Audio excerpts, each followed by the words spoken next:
ही नहीं प्रकट होगी, इच्छा ही नहीं प्रकट होगी भगवत प्राप्ति की बिना भजन के। बारी मथे घृत होए बर सिकताते बरु तेल, बिनु हरि भजन न भवतरी, या सिद्धांत अपेल। प्रबल लालसा भगवत प्राप्ति का स्वरूप है।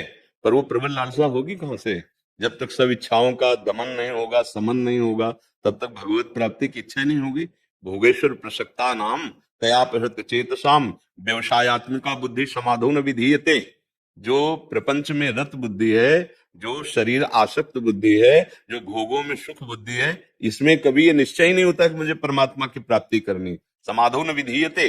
जिनका भोग और ऐश्वर्य में चित्त अपरित हो गया है, वो भगवत प्राप्ति की इच्छा ही नहीं कर सकते। वो केवल बात वाणी से भले हम बोल दे, इच्छा का मतलब होता है जैसे हम श्वास रोक ली जाए तो श्वास लेने की प्रबल इच्छा जो होती है कि अब जिया नहीं जाएगा अगर अगली श्वास हमें नहीं लेने को मिली। ऐसे जब हमारी लालसा हो जाए कि अब जिया नहीं जा रहा, हमारा हृदय, हमारे प्राण व्याकुल हो रहे हैं प्रभु के, ये तब होता है जब खूब नाम जप हो और भगवत लीला गायन करने वाले भगवत प्रेमी महात्माओं का संग, उनके बताए हुए उपासना का रंग, तब जाकर के हृदय में लालसा जागृत होती है। ऐसे थोड़ी है कि हम इच्छा मात्र कर लें भगवत प्राप्ति हो जाए। हाँ, प्रबल इच्छा मात्र, वो इच्छा तभी मानी जाएगी सकल कामना हीन जे, तब राम भगति रसलीन। जब समस्त कामनाएं क्षीण हो चुकी, नष्ट हो चुकी है। हाँ, सर्वान कामान प्रजहाति, समस्त कामनाओं का त्याग, तब भगवत प्राप्ति की लालसा कहाँ है? देखो, अंदर की बात से देखो, हमारे अंदर क्या भगवत मिलन की चाह है? उस चाह का स्वरूप होता है कि ब्रह्मादिक के भोग सब विषम लागत आए, नारायण ब्रजचंद की लगन लगी। ब्रह्मलोक का भोग, मृत्युलोक के तो जाने दो, स्वर्गलोक की बात जाने दो, ब्रह्मलोक का भोग उसे विष के समान लगता है। जिसके अंदर भगवत प्राप्ति की इच्छा, लगन नहीं, खान पान ते भावे है, नहीं कोमल वसन सुहावे है, सब विषय लगे ते खारा है, हरियासित का मगन्यारा है। चाह भगवत प्राप्ति की, हाँ, चाह में ही भगवान का अनुभव हो जाएगा। पर सब चाहे पहले मिटे, अन्य कोई चाह ना रह जाए, तब मानी जाती है भगवत प्राप्ति की चाह। ऐसे नहीं, इच्छा कर ही नहीं सकते आप। वो प्रबल इच्छा जिसमें रुदुष स्वरम राजन कृष्ण दर्शन लालसा, चिल्ला चिल्ला कर आर्त भाव से रोना आ रहा, अब जिया नहीं जा रहा प्रभु आपके बिना। वो चाह बातों से नहीं आती, भजन से आती है। जितना नाम जप करोगे, जितने अच्छे आचरण करोगे, दूसरों को सुख देने वाले आचरण करोगे, और भगवान लीला कथा श्रवण, तो इच्छा प्रकट हो जाएगी। जो हम सुनते हैं, जो हम बोलते हैं, जो हम देखते हैं, जो वही चिंतन होता है, जो चिंतन होता है वही हमारी रति होती है। अभी हम प्रपंच देख रहे हैं, प्रपंच सुन रहे हैं, प्रपंच का चिंतन कर रहे हैं, तो प्रपंच में हमारी रति है। जब हम प्रभु को देखने की लालसा रखेंगे तो हमारी श्रवणेंद्रिय खूब कथा सुने, हमारी वाणी प्रभु का नाम जप, नाम कीर्तन, भगवत लीला गायन, और हमारा चिंतन प्रभु का नाम रूप लीला धाम। अभी प्रीति होगी, और प्रीति में ही वो प्रबल लालसा होती है मिलन की। उसी मिलन की लालसा में समस्त वासनाओं के मूल भी भस्म हो जाते हैं। पाप, पाप प्रवृत्ति, वासना, वासना का मूल सब नष्ट हो जाता है। तब निर्मल हृदय, प्रबल लालसा और भगवत साक्षात्कार। इच्छा ऐसे थोड़ी हो जाती है, ऐसे कहने मात्र से इच्छा नहीं मानी जाती। जो अन्य इच्छाओं का त्यागी, तब भगवत इच्छा का मार्ग का। हाँ, ऐसे अगर हम कह दे तो फाइनल में यही बात है कि प्रबल लालसा ही भगवत प्राप्ति का स्वरूप है। रुदुष्वरम राजन कृष्ण दर्शन लालसा, उसी समय भगवान तासा माविल, उसी समय उन्हीं के बीच में प्रकट हो गए भगवान। तो वो लालसा बहुत महान और प्रबल ताकतवर है। वो निर्भय, निश्चिंत, निशोक कर देती है। अब एक ही केवल विरहाग्नि जल रही, कैसे देखो, कैसे देखो, वो अंदर ही अंदर आग लगी, किसी से कह नहीं रहा। अंतर दाव लगी रहे धुआं न प्रगटे कोई, कह जाने दिल आपनो या जा सिर बीती होए। या उस स्थिति का महापुरुष पहचान लेगा, नहीं तो कभी व्यक्त ना होने दे कि हमारे अंदर ऐसी आग लग गई। उसी के लगेगी जो नाम जप कर रहा है, जो खूब लीला गायन कर रहा है, अच्छे पवित्र धर्मानुष्ठान कर रहा है, भगवत समर्पित कर्म कर रहा है। ऐसे इच्छा थोड़ी प्रकट हो जाएगी। वस्तुतः इच्छा से ही भगवत प्राप्ति हो जाएगी, इसमें कोई संशय नहीं। पर वो इच्छा चाहिए इतनी प्रबल कि फिर कोई इच्छा न रह जाए, कोई भय न रह जाए, कोई शोक न रह जाए। तब हमारे को भगवत साक्षात्कार की प्रबल इच्छा। अभी तो देखो, ईमानदारी से देखो, इच्छाओं का जाल बिछा हुआ है। वो जब तक नष्ट नहीं होगा तब तक भगवत प्राप्ति की इच्छा कैसे हो सकती है? आशुतोष मिश्रा जी बरेली से। श्री हरिवंश गुरुदेव, आपके चरणों में कोटि कोटि नमन।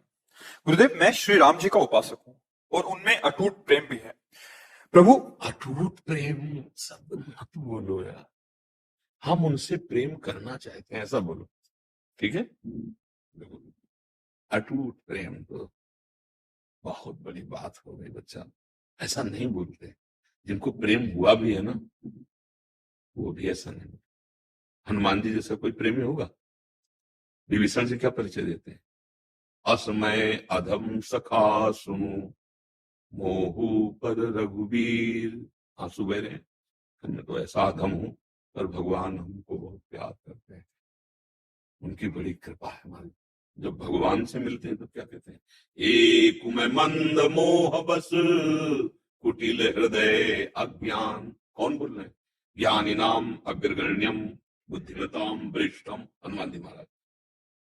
शब्द देखो, एक मैं मंद मोह बस कुटिल हृदय अज्ञान, उनि प्रभु मोहि विसारेऊ दीन बंधु भगवान। जिसमें बड़े लोग चलते हैं वही हमारा मार्ग है। महाजनों गति शापन, जिस मार्ग में महापुरुष चलते हैं ऐसे वचन नहीं बोलते। अपने संत सभा में जब जाते हैं, जो हमारे हृदय की बात है, वो और कैसे बढ़े। हम प्रभु श्री राम जी में आसक्त होना चाहते हैं, अत्यंत प्रेम प्राप्त करना चाहते हैं। ऐसे पहले ही आपने कह दिया अटूट प्रेम है। अब बात रंग नहीं, बात में रंग नहीं। आगे लिखा भी है हमारे जी। प्रभु, मैं श्री राम जी की पूजा देखो, वो बच्चा है, वो बच्चा है, अभी बच्चा है। वही बात है, हाँ टूट जाता है। हाँ, अभी बच्चा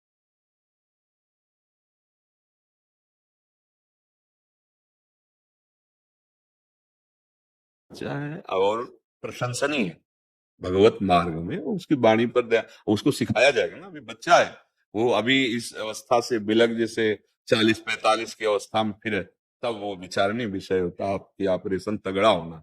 अभी तो बच्चा है, वो प्रीति को क्या जाने।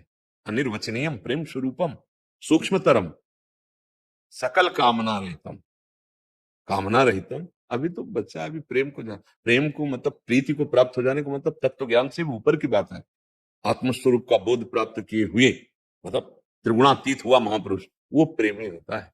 और प्रेमी कभी अपने को प्रेमी नहीं कहता। भरत जी महाराज जब प्रयागराज तीर्थ गए तो देखो क्या कह रहे हैं, हे तीर्थराज प्रयाग, आप में 4 पदार्थों का भंडार भरा हुआ है, धर्म अर्थ काम मोक्ष, और मेरा जन्म रघुवंश में हुआ, कभी रघुवंशी ऐसे करते नहीं, पर मैं आज अपने स्वभाव को त्याग कर आपसे ऐसे कर रहा हूं। मांगो भीख त्याग निज धर्मो, आरत काह न करे कुकर्मो। मेरे वंश में ऐसे करना नहीं लिखा है और कोई नहीं करता ऐसे, पर आज मैं उस मर्यादा को त्याग कर आपसे मांग रहा हूं। क्या मांग रहा हूं?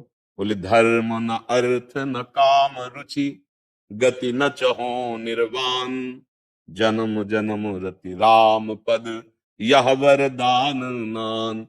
मुझे न धर्म चाहिए, न अर्थ चाहिए, न काम चाहिए, न मोक्ष चाहिए, मुझे बार बार जन्म हो, पर मैं रघुनाथ जी के चरणों का प्रेम प्राप्त करना चाहता हूं। प्रेम प्राप्त करना, और है कौन? प्रेम में लबालब डूबे हुए महापुरुष। भरत जी जैसा कौन भगवान से प्रेम करने वाला है होगा?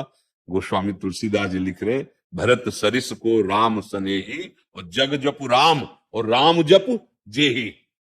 पूरा संसार राम राम जपता, और राम जी भरत भरत भरत भरत जपते हैं।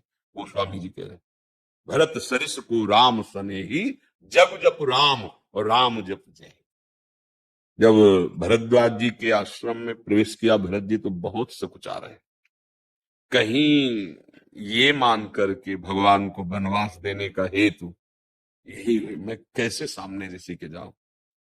जब गए तो बहुत संकोच में थे। तब भरद्वाज जी कह रहे, सुनो भरत हम झूठ न कहें, उदासीन तापस बन गए। हमारा न कोई मित्र है न कोई शत्रु, हम पक्षपात की बात नहीं करते, उदासीन है, और हम तपस्वी हैं, जंगल में रहते हैं, हमें किसी के संपर्क से, किसी की स्तुति करने से मतलब नहीं, पर हम सत्य तुमसे कहते हैं।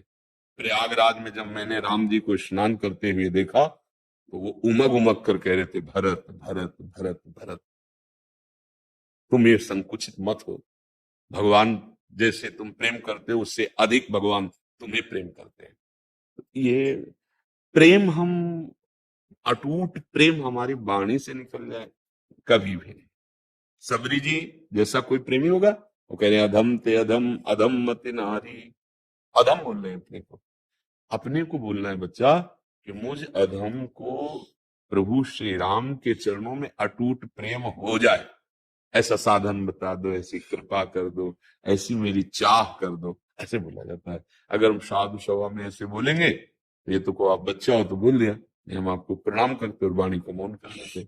जब अटूट प्रेम हो गया तो इसके आगे कोई प्रश्न नहीं, इसके आगे कोई वार्ता नहीं, क्योंकि सबका फल प्रेम है और आपको प्रेम अटूट प्राप्त हो चुका है, अब खत्म हो गई बात। ऐसा नहीं, बड़े बड़े प्रेम प्राप्त महापुरुषों ने प्रेम भिक्षा मांगी है, क्योंकि प्रेम असीम है, अनंत है।